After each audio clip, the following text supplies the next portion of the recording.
हरि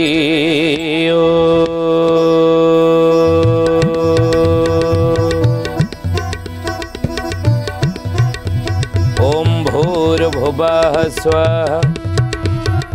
तत्सवितुर्वरेण्यं भर्गो देवस्य धीमहि धियो यो नः प्रचोदयात्।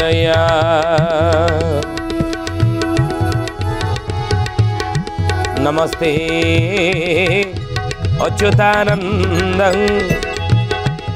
नमस्ते जगन्नाथाय नमो जसवन्तानन्दं बलराम नमो नमः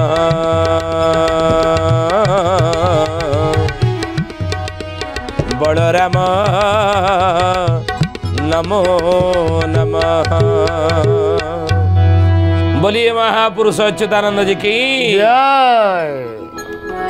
श्रद्धेय ज्ञानी गुणी मंडली आज मालिका वचन को आपण मानक स्वागत जनाऊँ।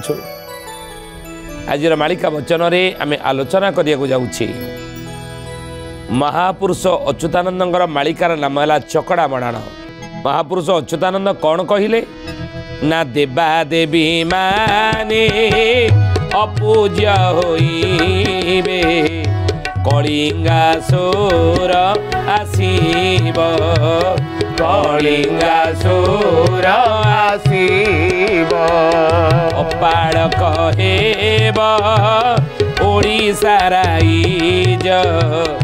दुख कष्टे भक्त ध्रुव दुख कष्टे भक्त ध्रुव। महापुरुष लिखिले कहले राम रे समय आसीब देखिब ना केते बेले ना कलिजुग रे कलिजुग शेषार्ध रे ना को भली समय आसीब ना देवा देवी माने अपूज्य होइबे कलिंगासुर आसीब। ज्ञानी गुणी मंडली सुधी जने अच्युतानंद महापुरुष पुनश्च कहिले के ग्रामे ग्राम देवी अपूजा रहिबे वृंदावती फिंगी देवे मनीष पणिया करिछंती परा कथा कहिब कि केबे। जय जगन्नाथ पतित पावन ओडिशा बड़ ठाकुर कल्प बटवासी प्रभु ब्रह्म राशि कଳି कलुष निस्तार। ग्रामे ग्राम देवी अपूजा रहिबे ग्राम गुड़िकरे ग्राम देवा देवी माने कलिजुग शेषार्ध अपूजा रहिबे। व्यासदेव ये कथा कहिछंती। ये ज्ञानी गुणी मंडली आज की 5000 वर्ष तले महामुनि व्यासदेव लिखिछंती कलिजुगर भविष्य कौन कहिछंती ना कलौ 10 सहस्राणि विष्णु तेजंती मेदिनी कहले कलिजुग 10,000 वर्ष भोग परे परे भगवान विष्णु ये मेदिनी कहले पृथ्वी आउ रहिबे नाही। जो मंदिर रे विष्णुंकर प्रतिमा पूजा पाउथिबो जो विष्णु मंदिर रे विष्णुंकर प्रतिमा पूजा पाउथिबो महापुरुष लिखिछन अच्युतानंद मालिकारे मुनि व्यासदेव एक कथा मध्य कहिछंती जे सेठी विष्णु प्रतिमा पूजा पाउथिबो किंतु भगवान विष्णु मेदिनी त्याग कर दैथिबे से रहिबे नाही। तदर्धे ग्राम देवती तार अधा 10,000 वर्षर अधा केते ज्ञानी गुड़ी मैंने 5,000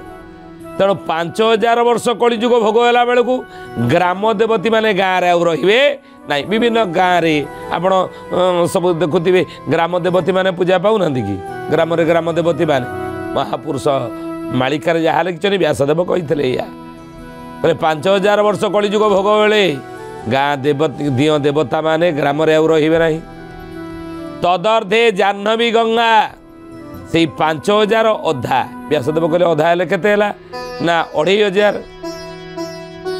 तेणु कलिजुग 2,500 वर्ष भोग बेलू कौन ना गंगा देवी मध्य रहिबे नाही। जो गंगा धरावतरण करथिले स्वर्गरो ए मर्त्य मंडल को किए आनिथिले स्वयं भगीरथ निजर तपस्या बल रे गंगा को स्वर्गर मर्त्यमंडल को नहीं आसते। आज गंगा नदी रही गंगा जल अच्छी किंतु गंगा माँ नहांती रे ना बोली कलिजुग 2.5 वर्ष बेलू महामुनि व्यासदेव कहते कहीं जो पवित्र गंगा माँ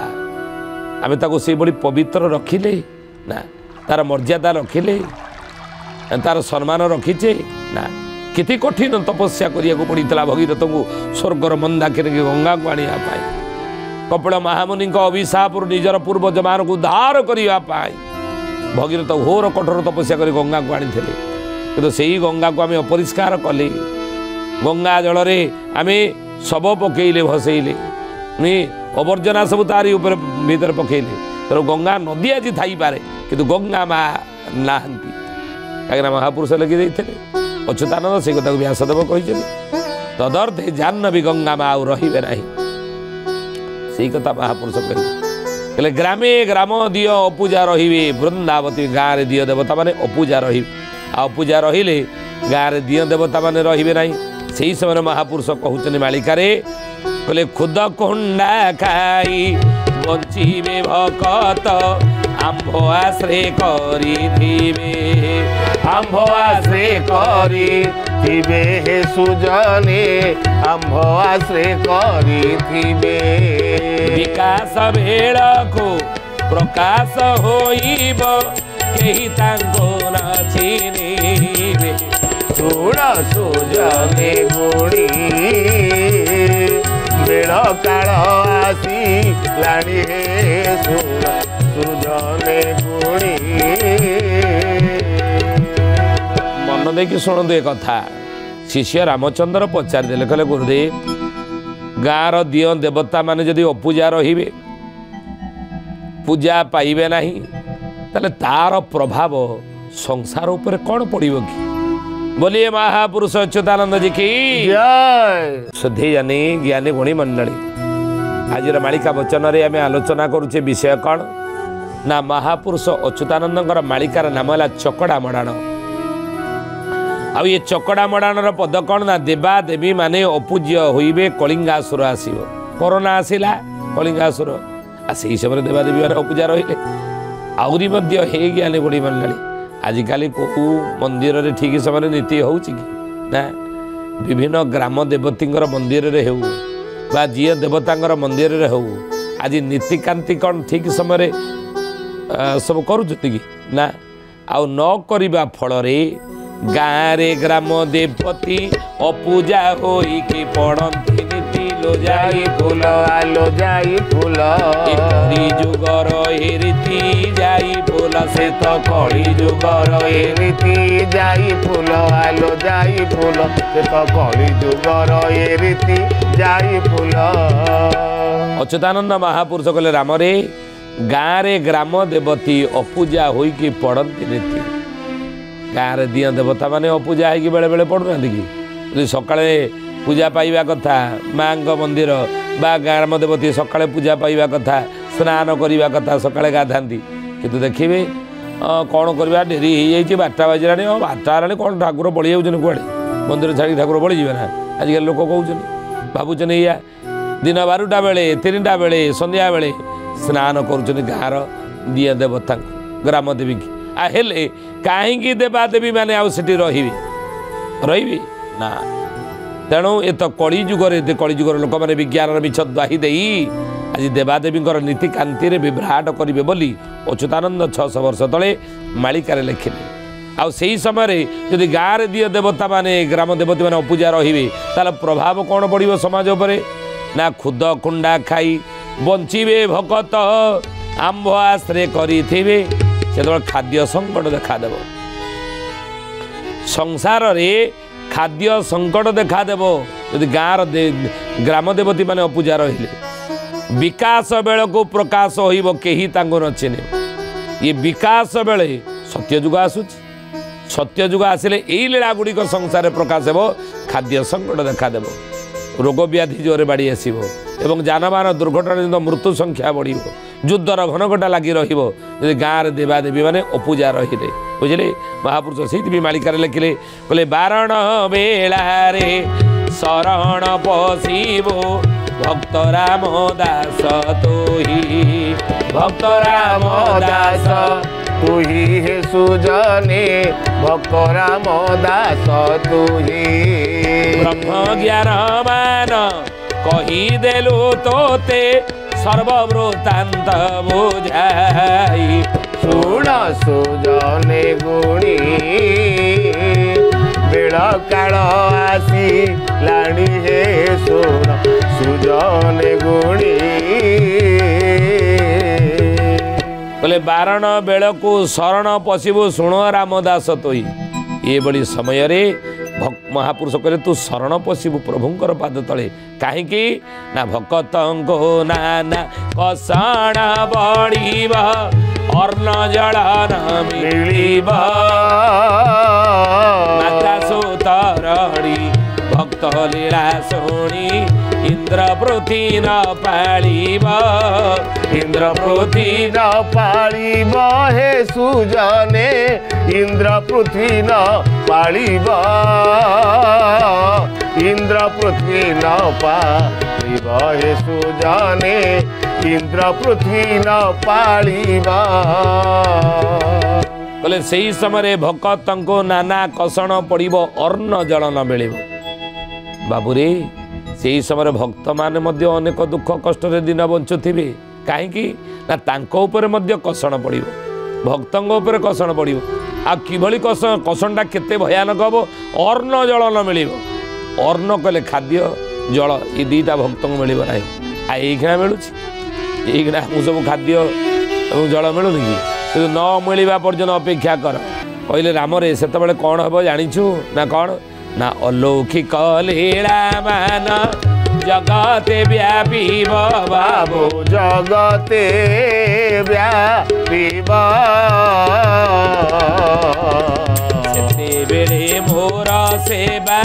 मान देखुथिब सेवा मान देखुथिब बोले सेते बेले अलौकिक लीला मान जगत तुम्हें देखिब आउ सेते बेले मोर सेवा मान देखुथिब मो सेवा मान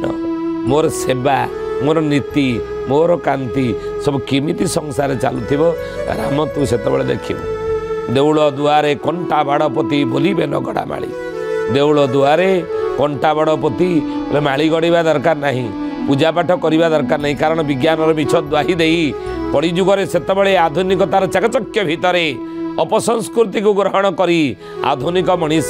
कौन कहब नहीं पूजा पाठ जप तप ध्यान धारणा ठाकुर ये सब कौन नहीं कहीं ना सेतेबेले ज्ञान को कहार खातिर नथिबो बढ़िबो विज्ञान भाव ज्ञान को खातिर लोक मानकर रहिबो नहीं विज्ञान भाव एते बढ़ी जे विज्ञान कबल पड़ी विज्ञान को ग्रहण करी लोक माने ज्ञान ध्यान जप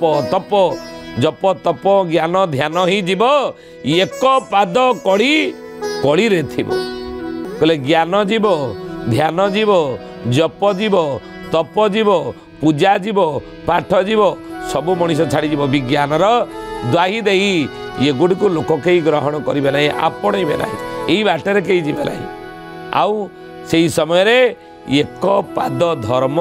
कड़ी रे थिबो गोटे पादरे धर्म थिबो ताउजी सतरे पुनश्च महापुरुष कहले केते भक्त भक्ति भावे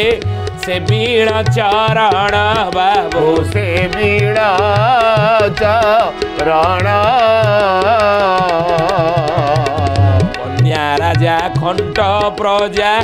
कराई भी पूर्ण बाबू कराई भी पूर्ण आउ कौन लीला मान संसार जो देखिब ना कन्या राजा खंट प्रजा कन्या राजा हेब माने नारी आगु को आसिब सबु क्षेत्र रे घरर व्यवस्था भितर आपण देखिबे घरर व्यवस्था नारी ऊपर रहिब घरर समस्त व्यवस्था समस्त कथा स्त्री लोक बुझुथिबे नारी माने बुझुथिबे सबु क्षेत्र रे चाकरी क्षेत्र रे व्यवसाय क्षेत्र रे एवं विभिन्न प्रकार सामरिक क्षेत्र रे सबु क्षेत्र रे नारी माने को प्राधान्य दिया जीव बोली महापुरुष मालिकार लिखिले। बोलिए महापुरुष अच्युतानंद जी की जय। शुद्धि ज्ञानी गुणी मंडली आज मालिका वचन रे आम आलोचना करछे विषय कौन ना महापुरुष अच्युतानंद मालिकार नाम है चकड़ा मड़ाण। ये चकड़ा मड़ाण पद कौन ना देवा देवी माने अपूज्य होइबे कलिंगासुर आसिब अपाल कहब ओडिशा राइज दुख कष्टे भक्त ध्रुव। भक्तों उपर दुख कष्ट पड़ो खाद्य शस्य मिल ना ना खाइया खाद्य मिल ना पीया पानी भक्त मान मिल तेणु से समय महापुरुष कहले बाबूरे से ही समय कन्या राजा खंट प्रजा कराई विपुल। कन्या राजा कले कन्या माने सब क्षेत्र आगु को आसबे खंट प्रजा प्रजा माने सब खंट हेबे कौन खंट हेबे ना खंट चौर्य संसारे बहुत बेपार ठारे न कहिबे सत बेपार ठारे न कहिबे सत बेपार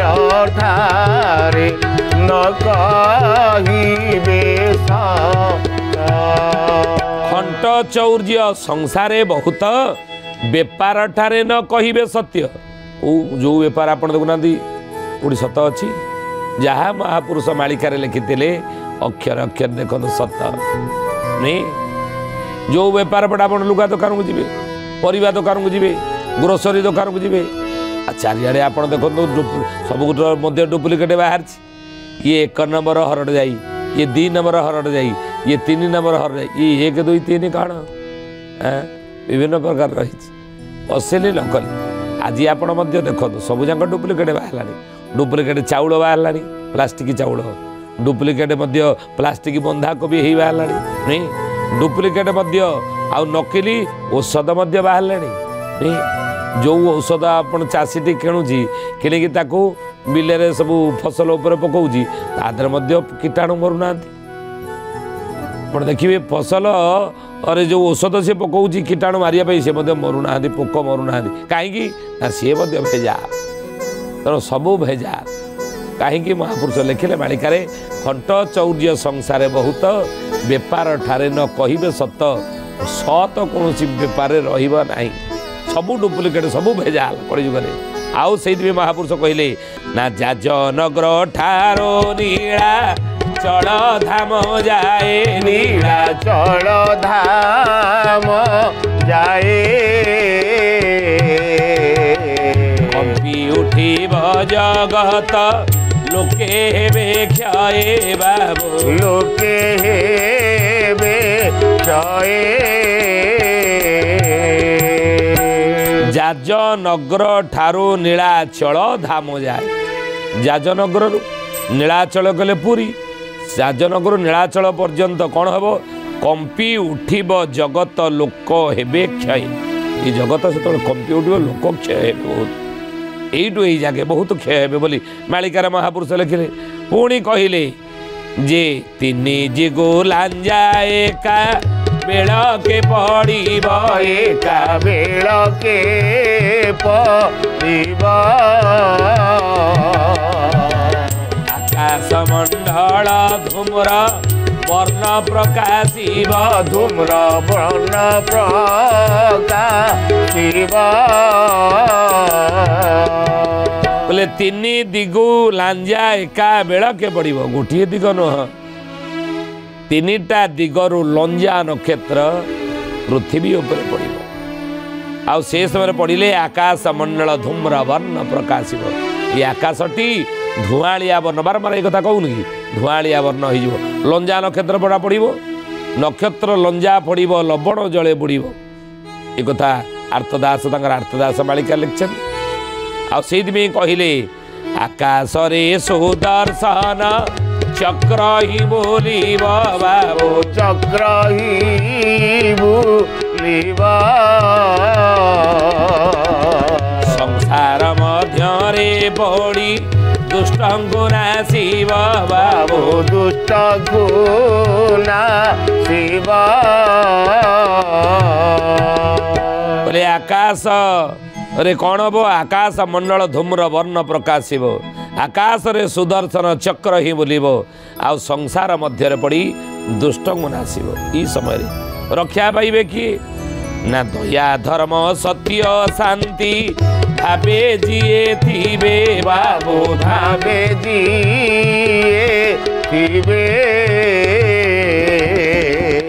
सेही माने विनाशरो रक्षा जे पाइबे बाबू रक्षा जे पाइबे सत्य शांति दया क्षमा याकू जी धरिकी संसार चलुवे से मैंने रक्षा पाइबे बुझे ज्ञानी गुणी मंडली शोधेयानी आज तार समय आसंतु बाणी की विराम दबा श्री प्रभुंकर नाम नहीं बोला हरि बोला हरि बोला बोला हरि हरि बोला हरि बोला हरि बोला बोला हरि हरि जय जगन्नाथ आदि कंद मदन मुरारी जय जगन्नाथ आदि कंद मदन मुरारी बोला हरि बोला हरि बोला बोला हरि हरि बोला हरि बोला हरि बोला बोला हरि हरि सुधीयनी ज्ञानी गुणी मंडली आज आसंतु बाणिज्य ठारे विराम दबा पुणी आसंद अध्याय भेट हेबा रहुचु हरिओम शांति शांति शांति सर्वारिष्ट सुशांति भवतु।